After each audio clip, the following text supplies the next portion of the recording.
It's time to sit back, relax, and listen to Change Your Attitude, Change Your Life.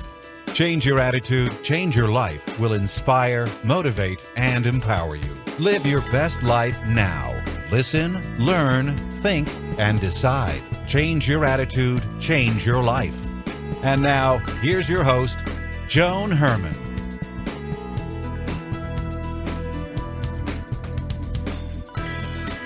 Welcome to Change Your Attitude, Change Your Life.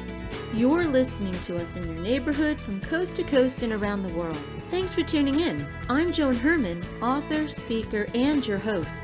Change Your Attitude, Change Your Life brings you interviews with some of the most inspirational and influential people in the world. It's our goal to educate and empower you so you can live your best life now. Thank you for taking time for yourself, and thank you for letting us be a part of your life. We have another great show for you today. Joining me is Barbara Leaming, author of the book Jacqueline Bouvier Kennedy Onassis, The Untold Story. Barbara is here to give us new insight into Jackie's compelling life, including her battle with post-traumatic stress disorder. Barbara is a New York Times bestselling author whose articles have appeared in the New York Times, Vanity Fair, and the Times of London, among other publications. Welcome, Barbara. Thanks for joining us today. Thank you so much for having me. I really appreciate it. Barbara, for someone like me who was born just around the time of Camelot, all we know about the Kennedys is what we've seen on television and what we've read. But there's another side to Jackie's story that many of us may not be aware of. Tell us a little bit about what Jackie experienced. I discovered while I was writing a biography of her husband, President Kennedy, that Jackie Kennedy suffered from post-traumatic stress disorder, what we call post-traumatic stress disorder, or PTSD, for 31 years after the assassination of Jack Kennedy. Remember, this was somebody whose husband's head was literally blown apart inches from her face, and she was left drowned in his blood and his brains. And to be able to make somebody understand what it was like to be inside her head is an extraordinary thing, and you can feel that when you hear what she was saying, when you read what she was saying. And in that sense, it's a unique opportunity to understand something that we right now really need to understand. So, Barbara, what did Jackie experience in those immediate days following? And then what did the post-traumatic stress disorder do to her in the years later? How did it impact her life? Yeah, I mean, for 30 years, she was suffering from what are called intrusive flashbacks. That means flashbacks that you can't control. They just come out unpredictably at any moment.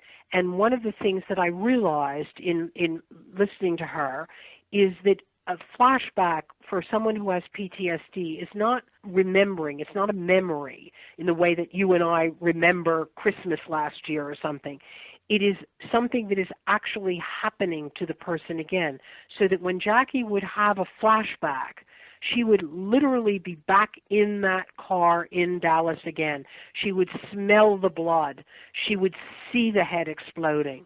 And where I first began to become conscious of how different this kind of flashback was from what we would intuitively think was that famous, you mentioned Camelot, the famous interview that Jackie gave to Life magazine just days after the assassination, where she put forward the myth of Camelot.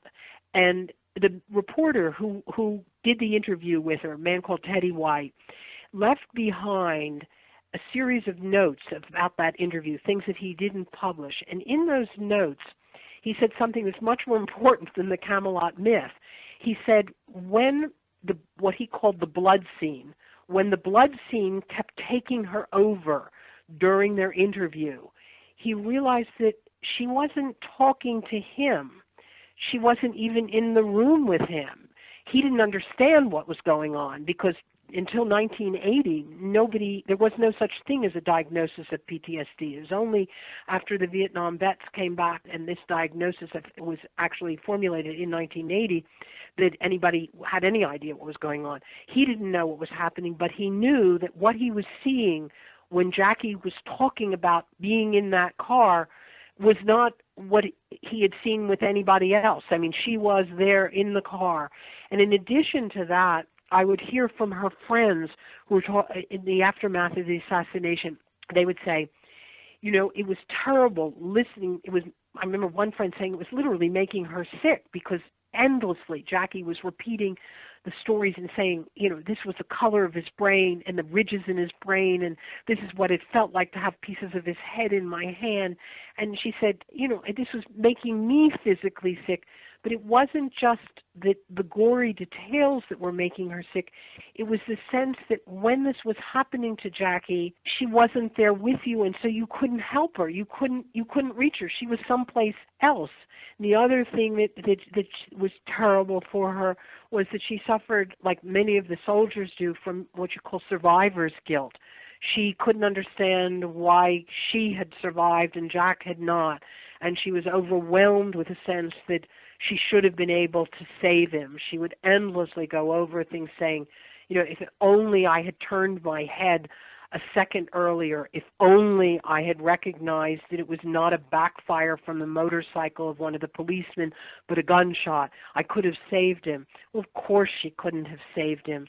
But with trauma, it's easier sometimes for somebody to believe that they were guilty of failing to save someone than to recognize that you were absolutely helpless to do anything. Trauma is something that makes us face what we don't like to face, which is that things happen in life that we can't control, and some terrible things are just random, and that's almost impossible for us to deal with. And in Jackie's case, the other thing that started to happen, which happens with people who have PTSD, is that she began to just organize her entire life around trying to avoid anything that might trigger a flashback. So that, for example, she very quickly left Washington thinking, if I get away from here, it'll go away. And so when she came to New York, she was terrified to realize that she just had to walk down the street and a certain color of red would trigger a flashback, or a particular kind of heat. It's something you can't control because it's in your head. And so what happens then is that any kind of feeling becomes very dangerous for you. And so you shut off feeling. And she did what's called numbing. She reached a point where even pleasure, she couldn't feel any kind of pleasure. I remember her talking about one time thinking, I used to love to go on trips. They used to be so much fun for me. I can't feel anything when I do anything that used to give me pleasure. I feel nothing. She said, I don't think I will ever feel again. Do you know how horrible that is? All she could feel was rage and anger, and that, again, is something that's very typical of PTSD. I mean, she was very violent. She would hit her sister for no reason, her sister said. She was beating on Robert McNamara's chest. I mean, because anger and rage is something that you need if you're going to fight. And Jackie spent the rest of her life waiting for the next attack. What about her marriage to Aristotle Onassis? When Bobby Kennedy was killed, she went on to marry Aristotle Onassis, and she was told that by doing that she had sold herself to the highest bidder and that she was killing her husband all over again.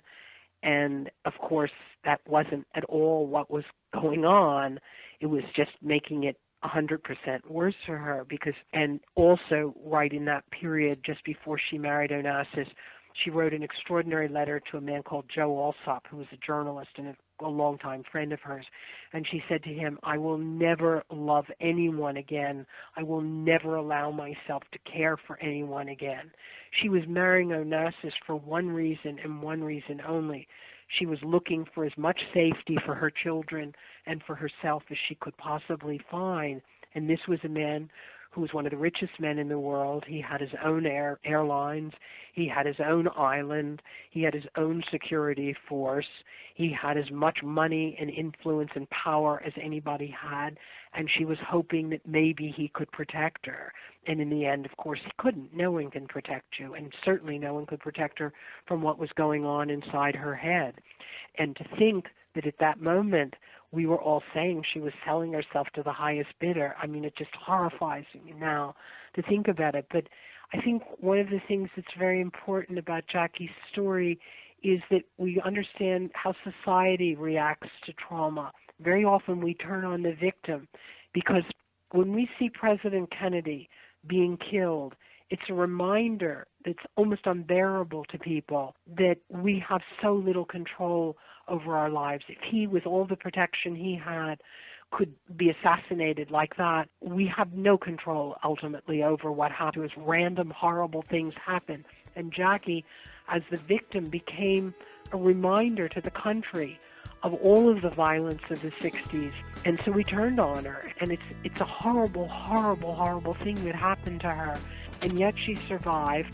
The book is Jacqueline Bouvier Kennedy Onassis, The Untold Story by Barbara Leaming. If you'd like more information, you can visit Barbara's Facebook page, Barbara Leaming Author. Barbara, thank you so much for being here with us today and for sharing an intimate story about a very courageous woman, and also for bringing to the forefront an important topic, post-traumatic stress disorder. I appreciate you spending time with us. Thank you so much for having me. We'll be right back. Hi, this is Joan Herman, host of Change Your Attitude, Change Your Life. Did you know that Change Your Attitude, Change Your Life has a free monthly digital magazine that can be read online or emailed to your inbox? Every month, nationally recognized leaders in their field provide information to educate, inspire, and motivate you. We believe in a holistic approach to life, incorporating mind, body, and spirit. Check out a copy of Change Your Attitude, Change Your Life 24/7. Visit cyacyl.com and be sure to tell your friends.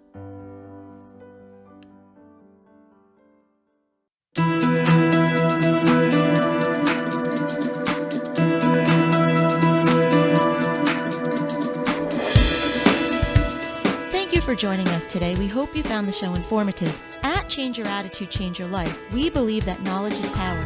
Take what you've learned, apply it, and live your best life now.